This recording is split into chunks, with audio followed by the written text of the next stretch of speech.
Hello and welcome to Shaka Extra Time. I am Paul Ndiho, and joining me on set is Shaka Sali himself, aka the Kabali Kid. Hello, Shaka.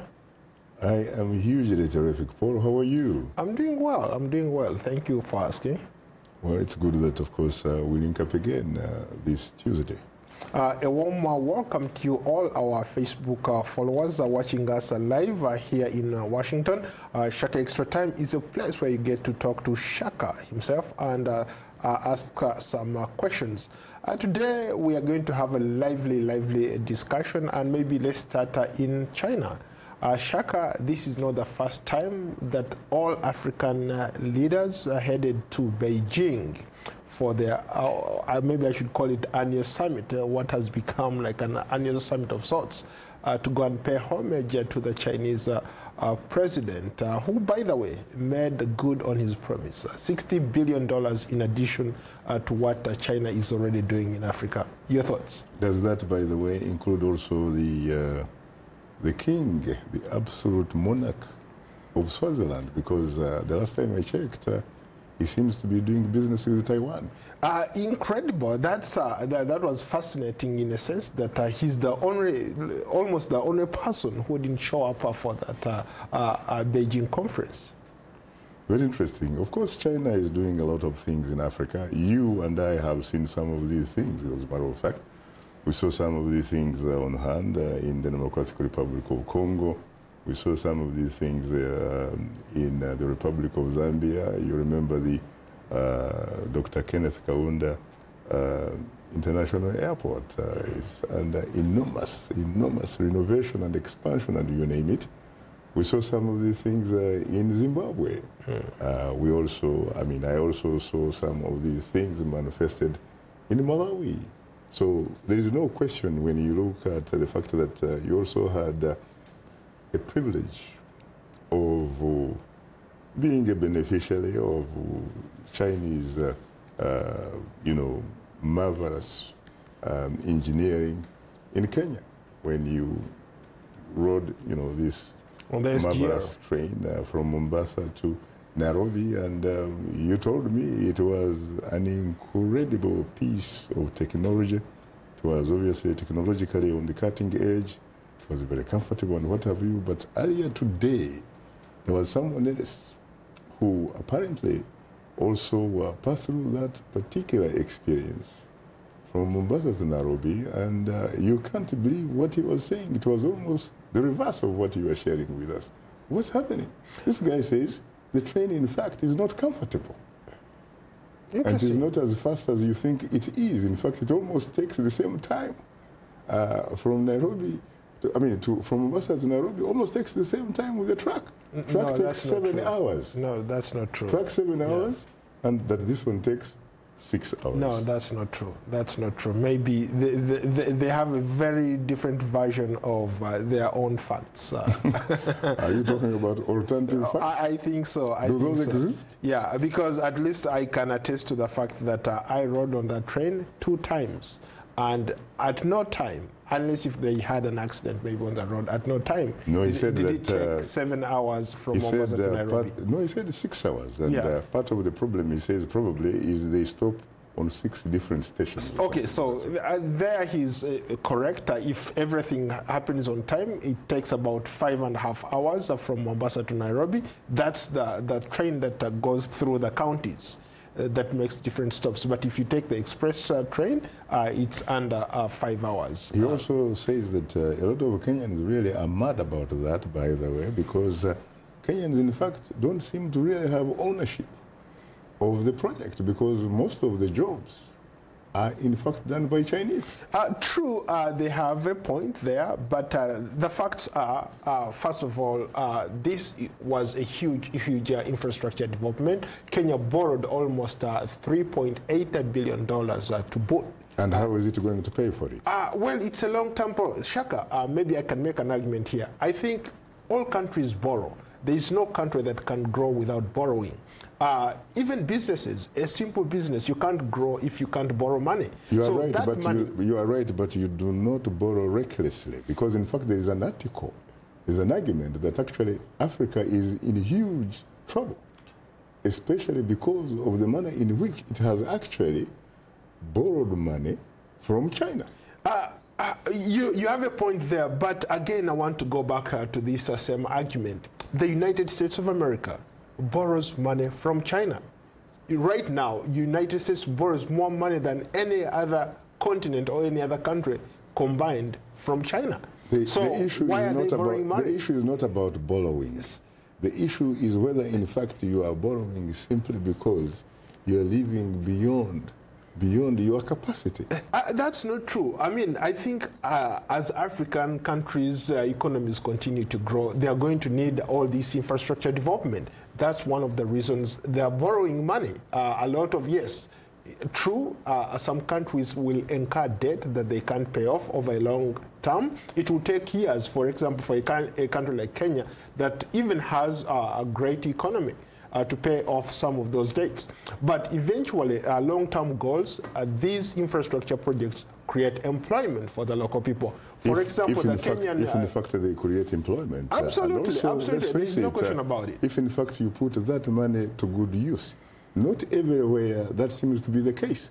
In fact, in some countries, some of the money that is being borrowed is reflected in Kajansi type of houses, which are personal, belonging to very powerful individuals, not to the community. Again, now, that's the weakness of the institutions themselves, the countries themselves. They haven't come up with a framework. The leadership. Yes, a framework to fight this corruption. Obviously, if you had a multi-billion-dollar corporation like the Kenya Railways Corporation, you have access to unlimited funding or access to resources, you can do whatever you want. But the question here, maybe let me pose this question to Shaka. Why is it that a lot of people talk about China's investment in Africa, looking at it in the context of colonialism? Is that how you see it? Oh, I think there are reasons sometimes to actually, look at it that way, because let's face it, no country comes to the help of another country simply because of what they call altruism. No. It's about a country's vital national security interests. China is not in Africa because it's just a good guy, because it loves Africa. Africa is not a beautiful woman. China is there precisely because it can benefit from that interaction. And it is benefiting. The question is now, what about the African leaders, and I will probably call most of them rulers? Are they aware of the fact that they too have their own vital national security interests? So that, in fact, when you have China, in addition to Turkey, to Brazil, to India, and probably to the Western, system as we have known it, it means, frankly, that if you're an African leader, especially, you have an opportunity because you have options. You can take advantage of these options for the benefit of your own people. But you see, you can only do that if you are a leader like the Madiba, Nelson Mandela, the late South African president, who once said, what counts in life is not the mere fact that we have lived. It's what difference we have made to the lives of others that will determine the significance of the life that we lead. That's a great quote, Shaka, but I could also tie that to what is happening. Again, going back to borrowing money in China. So we talk about how our leaders have failed to develop the infrastructure. We talk about how our leaders have failed to give people social like amenities, like hospitals and roads and whatever. And China service delivery. Yes, but the first infrastructure, China is doing that wrong. The first infrastructure that needs to be developed, as a matter of fact, is human. It is the mind. It is not roads, not railways, not airports. It's human. You have to make sure that your people feel that they actually have ownership of these projects, that this ownership belongs to them, and therefore they are in the best position to defend them. because they need them.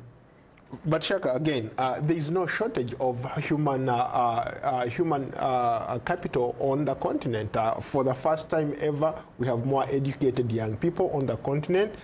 You like to use the word intellectual balance of power has been shifting in our favor. You have a lot of young educated people. Educated on paper. What have you been able to do with that? Balance of power shifting in our favor. Yes, what they don't have is that infrastructure that they can use. Most of those people, by the way, the last time I checked, are unemployed. But when you have infrastructure developments like this coming into the country, there's going to be employment created. Yeah, but you need skill sets that are in a situation where they can benefit from whatever kind of physical infrastructure that you put in place. I mean, we're looking at Kenya, for example. They have that great train, yes, but who is actually driving that train? It's not the Kenyans, even though they were trained. True. Actually, that's not correct. They are still training. It takes about 5 years to train a train driver. Come on, man. You have a lot of young people who are doing apprentices or internships to be potential train drivers. You have a lot of people. It has created over 40,000 jobs. It's very interesting that you actually helped walk me back in memory lane to when I was a very, very much younger guy. We had, for example, the Uganda Air Force. We had the police air wing.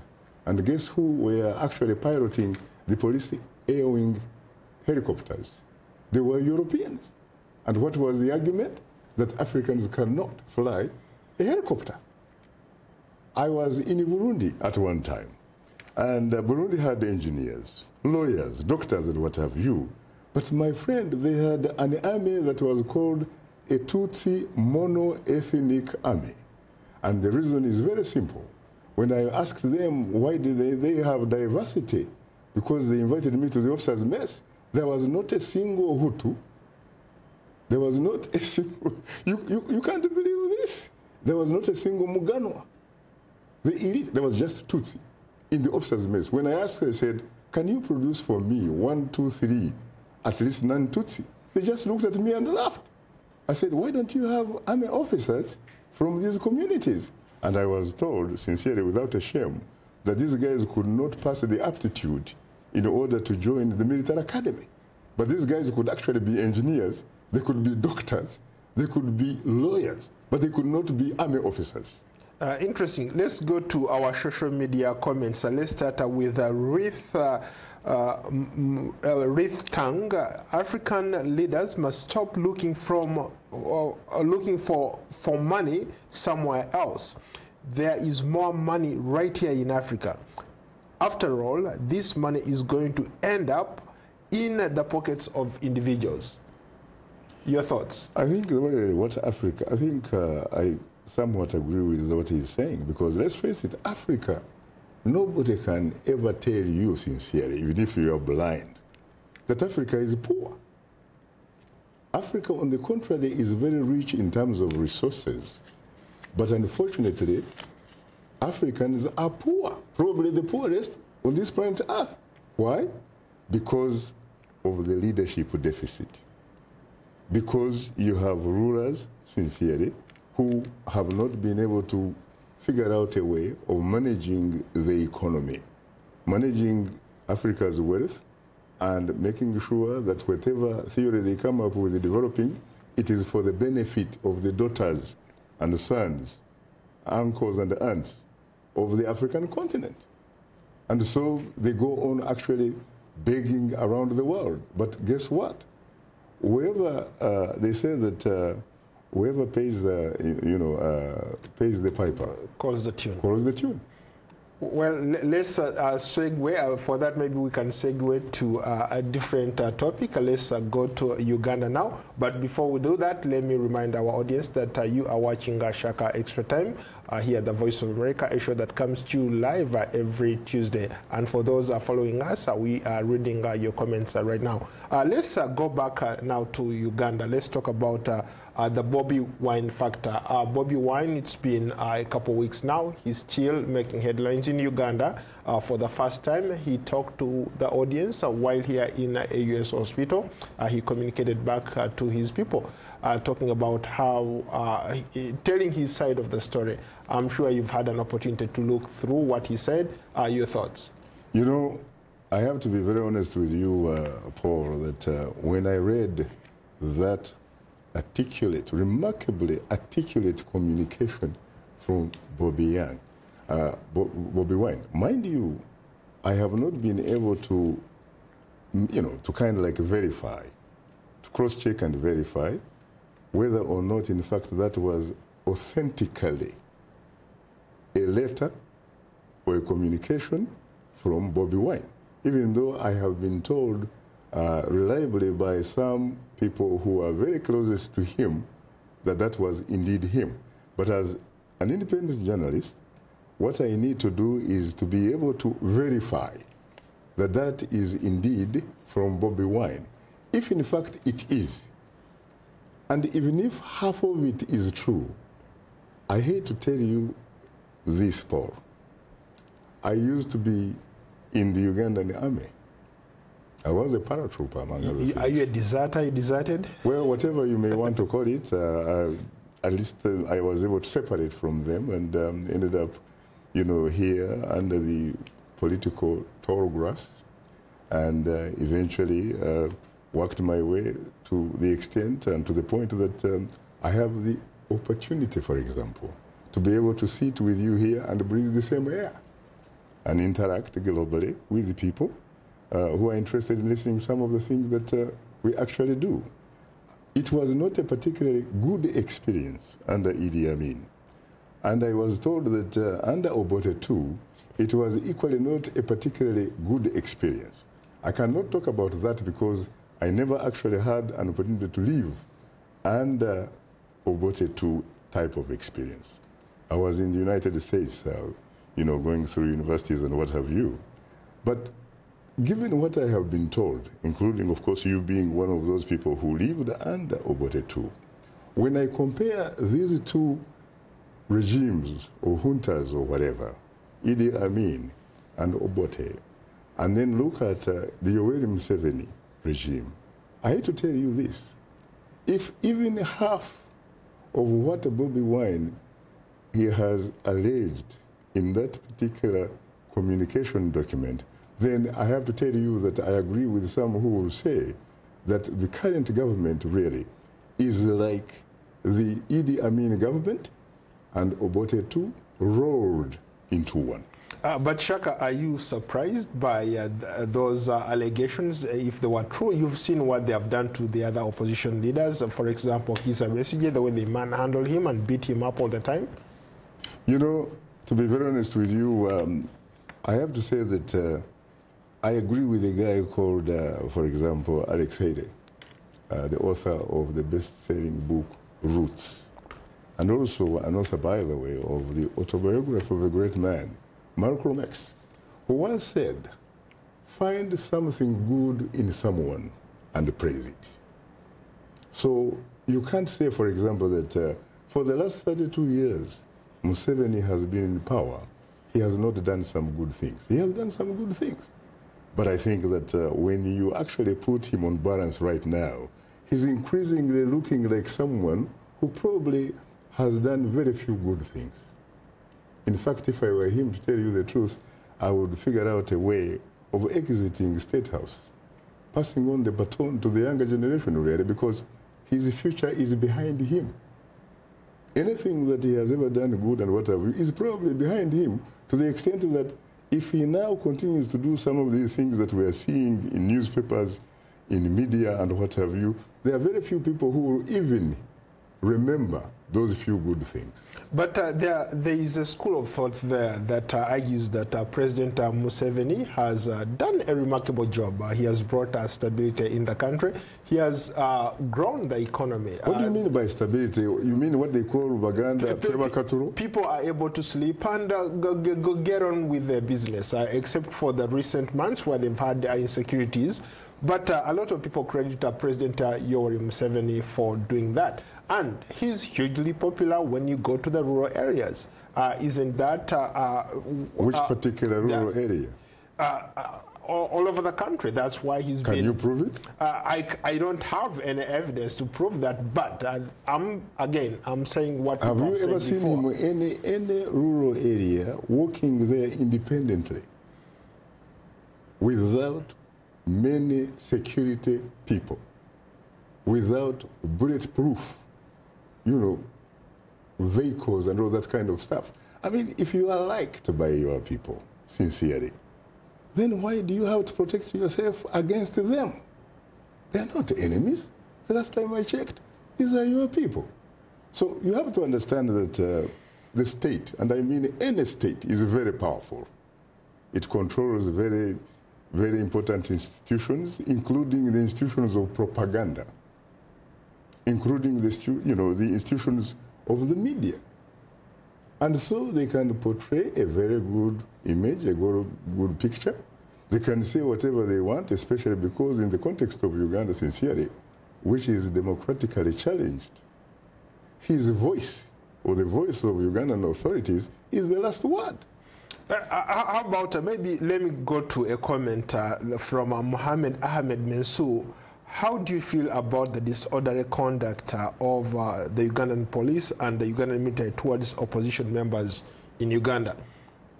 I am not surprised because as Dr. Munini Mulera has ably written a very interesting article in today's Daily Monitor about defending Bobi Wine and some other artist who is a very, very staunch supporter. Some might call him, in fact, sycophant of Ugandan incumbent President Yoweri Museveni.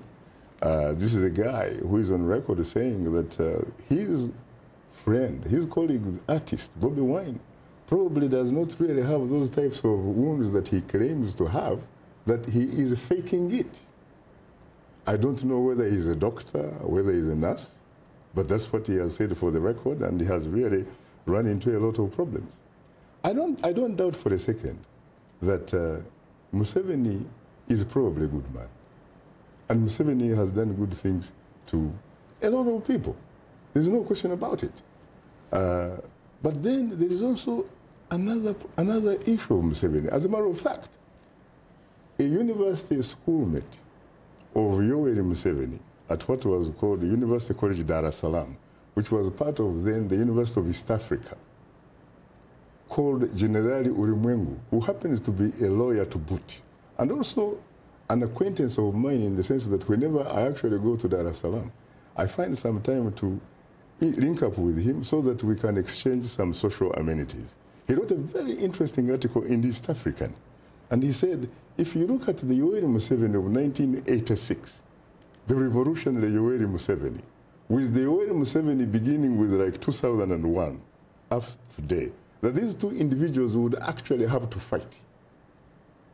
Because in his view, the revolutionary Museveni died long time ago. These are his words, not mine. And what we are dealing right with now is like a reactionary type of Yoweri Museveni. And there's a lot of evidence to put. Shaka, you talked about, you rightly quoted the famous Alex Haley saying that you look for something good about somebody and praise it. What's the one thing you can praise about President Yoweri Museveni? What has he done? Because there are a lot of people who think he's a good guy, even though we see, on the contrary, his security guys doing other things. It could be that these security guys are errant, they are wrong guys, security guys doing certain things. Could that be possible? Well, I think that you have to give him credit, for example, for having the confidence, having the guts, for example, to reject the dictatorship of his predecessors. He rejected that dictatorship and was able to gather the courage and the will to fight that particular dictatorship. The only problem I have with him is that having actually fought and defeated them, it was simply like winning a battle. He did not win the war, because he could only win the war, for example, if he had become different. Unfortunately, when you look at the evidence, I am not a lawyer. I never went to law school. So I am eminently probably underqualified to convict President Yoweri Museveni because I'm not a judge. But if you look at the evidence that is available and that even people, in fact, who happen to be blind could actually see it, if you took that evidence in the court of law, he probably would be convicted of being a dictator. Interesting. Let's go to other comments here. What do you make of the slogan "People Power"? What does that mean, especially for Bobby Wine fans, people who want you to talk about people power? What does that mean? He's not actually inventing anything here. He's right on the money. Because even dictators, including Yoweri Museveni, will actually tell you that power belongs to the people. And that's exactly what Bobby Wine is telling you, because that is supposed to be the reality. The fact of the matter is, when some of these people talk about people power, they talk about people power because they want to, in a sense, do a sort of public relations and what have you. And I'm talking about a man like Yoweri Museveni and other comparable, African rulers like him. And we can talk about Teodoro Obiang in Equatorial Guinea. We can talk about Paul Biya in Cameroon. We can talk about Paul Kagame in Rwanda. We can talk about Omar Bashir in Sudan. We can talk about Salva Kiir, South Sudan. There are so many people we can actually talk about on that continent. What we need is not those people. What Africa needs is like an Abiy Ahmed, the most recent Prime Minister of Ethiopia, who seems sincerely to reflect what I would call the qualities and the values of a new breed of African leadership. Shaka, what are you talking about tomorrow? Tomorrow, in fact, it is interesting. We are talking about a program which was started by President Barack Obama, YALI, which is named that, in fact, appropriately called the Washington Fellowship, basically, Mandela Washington Fellowship. We're talking about a President Obama who, I was with him in Accra on the ground in 2000, I believe 2009, and he addressed the entire continent and talked about how Africa does not need strong men like Yoweri Museveni. What it needs are strong institutions. And because he failed probably to make a difference when it comes to interacting with them and disciplining them and what have you, despite his powerful position, he decided to see very far. And hence, he introduced this program, this YALI program, to train, to expose young African leaders for future responsibilities. Very briefly, has YALI succeeded, in your view? We don't know so far. I think the jury is still out, but frankly, I think it is likely not to fail. Why is that? Well, because you are being exposed. You are getting opportunities to see how the world works. And you are educated, and eventually you will get an opportunity to be placed in a certain specific position, and you'll be able to call shots in a manner, at least that is environmentally friendly, environmentally, socially friendly.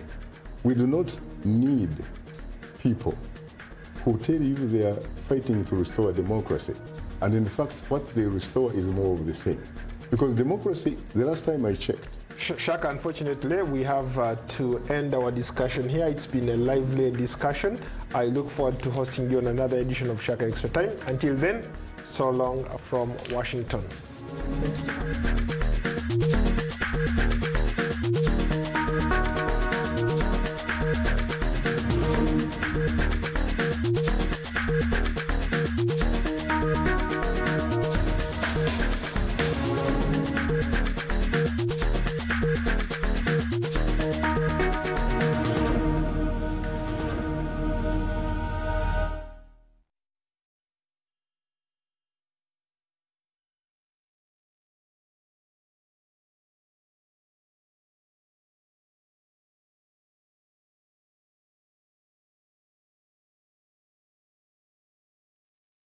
And I think you're